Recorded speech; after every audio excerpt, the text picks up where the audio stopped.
Hello everyone, my self doctor संस्कृति, physiotherapist.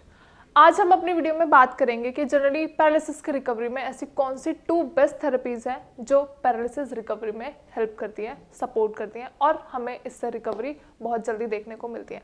Medications हम सब लेते हैं, एक्सरसाइजेस हम सब करते हैं, वॉक हम सब करते हैं, लेकिन जहाँ बात आती है बेस्ट थेरेपीज की, वहाँ पे हम इसको डिफरेंशिएट करेंगे 2 आइडियल कैटेगरीज में, that is physiotherapy and speech therapy. अब आप सोच रहे हो कि दोनों थेरेपीज ही हैं, तो कहाँ पे डिफरेंशिएट किया? पैरालिसिस के पेशेंट्स में जनरली प्रॉब्लम कहाँ आती है? चलने फिरने में, अपनी डेली बेसिक एडियल्स एक्टिविटीज परफॉर्म करने में, और दूसरा खाने पीने और बोलने में। अगर हम बात करें तो दोनों डिफरेंट चीज़ें हैं। जहाँ पे आपकी चलने फिरने की और एक्टिविटीज़ करने की बात आती है, वहाँ आपके हाथ पैरों की मूवमेंट की बात आती है, लेकिन जहाँ आपके बोलने की बात आती है और खाने पीने की बात आती है, वहाँ it all comes under speech therapy. अब हम इन दोनों कैटेगरीज को, दोनों थेरेपीज को अलग अलग समझेंगे। पहले अगर हम बात करते हैं स्पीच थेरेपी की, पैरालिसिस में यानी लकवे में सबसे ज़्यादा जो इफेक्ट देखने को मिलता है वो हमारे बोलने पे दिखता है। हम ढंग से अपने वर्ड्स को एक्सप्रेस नहीं कर पाते, हम अपने वर्ड्स को कैटेगराइज नहीं कर पाते। जो हमें वर्ड्स बोलने होते हैं वो एट टाइम्स बहुत लंबे खिंच जाते हैं। जैसे आपको किसी का नाम लेना है, हम आइडियली नाम कैसे लिखते हैं? लाइक सपोज मुझे बोलना है ऋषभ, मैंने बोल दिया ऋषभ, लेकिन पैरालिसिस के पेशेंट्स में वो ऋषभ मतलब वर्ड्स बहुत ज़्यादा एक्सटेंड हो जाते हैं। तो यहाँ पे रोल आता है हमारे स्पीच थेरेपिस्ट का। Speech therapist plays a very ideal and a very important role, क्योंकि आप जो वर्ड्स ढंग से नहीं बोल पा रहे हो, जो प्रोनाउंसिएशन आप कहीं ना कहीं खो चुके हो, उन वर्ड्स को ढंग से प्रोनाउंस करवाने में हेल्प करते हैं हमारे स्पीच थेरेपिस्ट। बहुत सारी अलग अलग कैटेगरीज होती है जो आइडियली सम अप करके एक साथ हमारे स्पीच थेरेपिस्ट बताते हैं। कैसे आपको खाना खाना है, कौन कौन से वर्ड्स आपको आइडेंटिकली रिपीट करने हैं। अब हम इसे एक एग्जाम्पल के तौर पे समझेंगे। लाइक सपोज हम जब भी सिंगिंग सीखते हैं, तो सिंगिंग सीखने से पहले कुछ ऐसे स्वर होते हैं पर्टिकुलरली जो हमें बार बार रिपीट करने होते हैं। मतलब एक सीक्वेंस ऑफ वर्ड्स होता है जो हमें बार बार बोलने होते हैं और वहीं से हमें एक रिजल्ट मिलता है, दैट इज सिंगिंग। तो वहीं अगर हम स्पीच थेरेपिस्ट की बात करें तो कुछ ऐसे आइडेंटिकल वर्ड्स होते हैं जो वो आपको बार बार बुलवाते हैं। आ ई यू हम सभी को पता है। तो ये कुछ ऐसे वर्ड्स होते हैं like suppose vowel and consonants. तो ये जो वर्ड्स हैं इनको बार बार बुलवाना, अगर आप इन्हीं वर्ड्स को बार बार बोल के अपनी स्पीच को इन्हेंस करोगे तो अल्टीमेटली एक दिन आप अच्छे से बोलना सीख जाओगे। तो यही रोल प्ले करते हैं हमारे स्पीच थेरेपिस्ट। आपको कैसे बोलना है, कैसे आपको अपना निवाला अपने टंग पे रखना है और आप कैसे मूवमेंट करनी है, कैसे चू करना है, ये सब आपको स्पीच थेरेपिस्ट सिखाते हैं। बेसिकली इसके अलावा और जो चीज़ें होती हैं वो आपकी मोडालिटीज़ का रोल प्ले होता है। आपकी मोडालिटीज़ होती है डिफरेंट, जो आपको कुछ स्टिमुलेशन सेंसेशंस प्रोवाइड करते हैं जिससे जो आपकी मसल्स रिलैक्स्ड हैं। आप बोल नहीं पा रहे हो, तो बोल क्यों नहीं पा रहे हो? क्योंकि आपकी थ्रोट, आपकी ये जो मसल्स हैं, जो आपकी माउथ की मसल्स हैं, वो बहुत ज़्यादा रिलैक्स्ड हो चुकी हैं। तो उनको वापस से उनकी मूवमेंट में वापस लेके आना, उनके स्टिमुलेशंस वापस से लेके आना, ये रोल प्ले करता है speech therapist. I hope speech therapist कैसे इंपॉर्टेंट है, कैसे आपकी पर्टिकुलर चूइंग मूवमेंट, स्वेलोइंग या फिर आपके बोलने के तरीके को कैसे इनहेंस करते हैं, ये आपको समझ आया होगा। Now here comes physiotherapist. अब जनरली आपने सुना होगा जब भी हम बात करते हैं पैरालिसिस की रिकवरी के लिए, स्ट्रोक के रिहैबिलिटेशन प्रोग्राम के लिए, तो एक वर्ड आपने बहुत बार सुना होगा, that is physiotherapist. Consult a physiotherapist. तो फिजियोथेरेपिस्ट का मेन इंपॉर्टेंट गोल यही है कि कैसे हम जो पैरालिसिस के पेशेंट्स अपनी एडियल एक्टिविटीज परफॉर्म नहीं कर पाते हैं, इसके अलावा कैसे उन्हें बेड पे टर्निंग्स लेनी है। क्योंकि पैरालिसिस के पेशेंट्स बेड रिटर्न पेशेंट्स होते हैं, वो जिस मूवमेंट में लेटे हुए हैं वो पूरे दिन एक ही पोस्चर में लेटे हुए होते हैं। उसकी वजह से बहुत सारी और फर्दर इंजरीज उन्हें एडअप हो जाती हैं, जैसे कि आपके बेड सोर्स हो जाते हैं, प्रेशर सोर्स हो जाते हैं।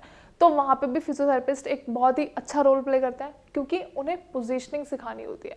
फिजियोथेरेपिस्ट आते हैं, आपको कंसल्टेशन प्रोवाइड करते हैं, तो वो आपको एक चीज़ बताते होंगे कि पेशेंट की टर्निंग्स का ध्यान रखना है। ये यूजुअली हम अपने रिकवरी प्रोसेस में भूल जाते हैं, क्योंकि आइडियली पेशेंट एक स्टैटिक पोजीशन में लेटा हुआ है, तो वो सुबह से शाम तक एक ही पोजीशन में लेटा हुआ होता है, जिसका इम्पैक्ट कहाँ दिखता है? उसकी बैक पे।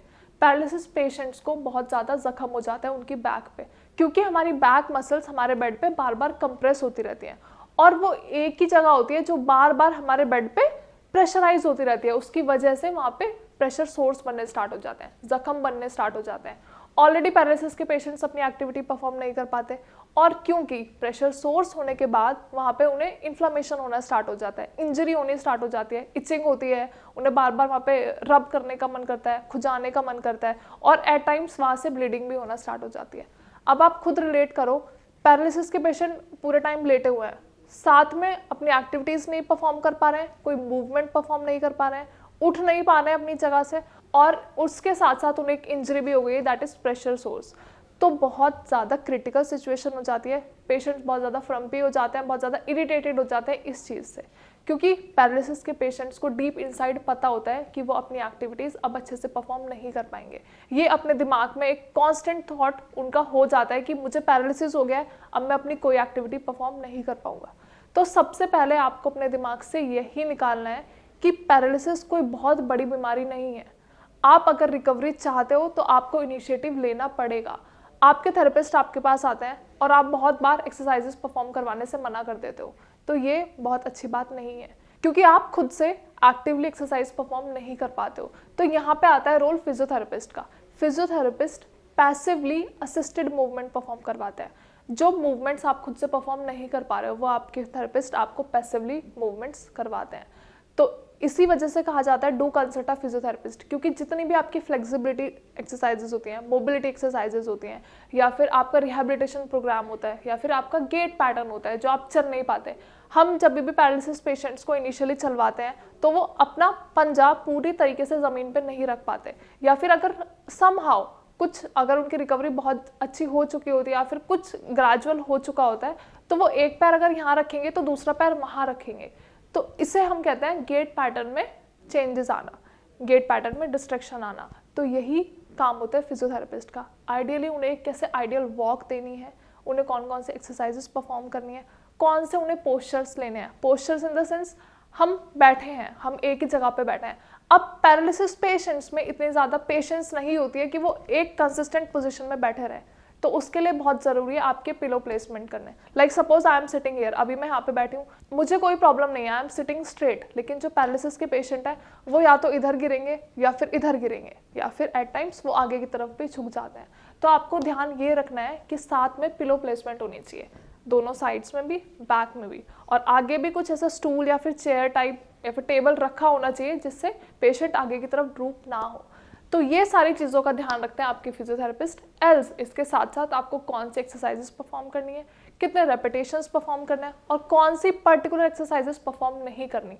क्योंकि जहाँ बात आती है हाथ पैरों की मूवमेंट की, वहाँ पेशेंट सोचते हैं हम कोई भी मूवमेंट परफॉर्म कर ले हमारी एनर्जी तो वापस आएगी, लेकिन ऐसा गलत हो जाता है, क्योंकि पर्टिकुलर मूवमेंट्स परफॉर्म करने होते हैं जिससे आपकी रिकवरी बहुत जल्दी इनहेंस हो।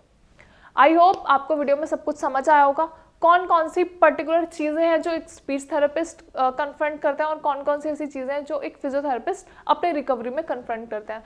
तो ये वीडियो बनाने का मेरा यही मोटिव था कि ऐसी कौन सी 2 इंपॉर्टेंट थेरेपीज़ हैं जो पैरालिसिस के पेशेंट्स को रिकवरी देने में बहुत जल्दी हेल्प करती है और उनका रिकवरी प्रोसेस बहुत जल्दी इनहेंस होता है। आई डू एग्री कि रिकवरी बहुत ग्रेजुअल है, लेकिन आपकी रिकवरी अच्छी हो, स्मूथ हो और बिना किसी प्रॉब्लम के हो, ये ध्यान रखते हैं आपके speech therapist and physiotherapist. I hope video में सब कुछ समझ आया हो। अगर वीडियो के रिगार्डिंग कोई भी क्वेरी है या फिर आप कोई भी प्रॉब्लम फेस कर रहे हो या फिर आप बहुत टाइम से एक्सरसाइजेस परफॉर्म कर रहे हो लेकिन आपको कोई रिकवरी नहीं मिल रही है, तो डू कॉन्टैक्ट श्रेयास। हमारे डॉक्टर्स, हमारे थेरेपिस्ट आपको बेस्ट एक्सरसाइजेस बताएंगे, बेस्ट मेडिकेशंस बताएंगे और कौन कौन सी चीज़ों का आपको ध्यान रखना है, क्या क्या प्रिकॉशंस आपको लेने हैं, क्या क्या प्रिवेंटिव मेजर्स आपको ऐड करना है अपनी रूटीन में, वो सब भी अच्छे से बताएंगे। Thank you so much.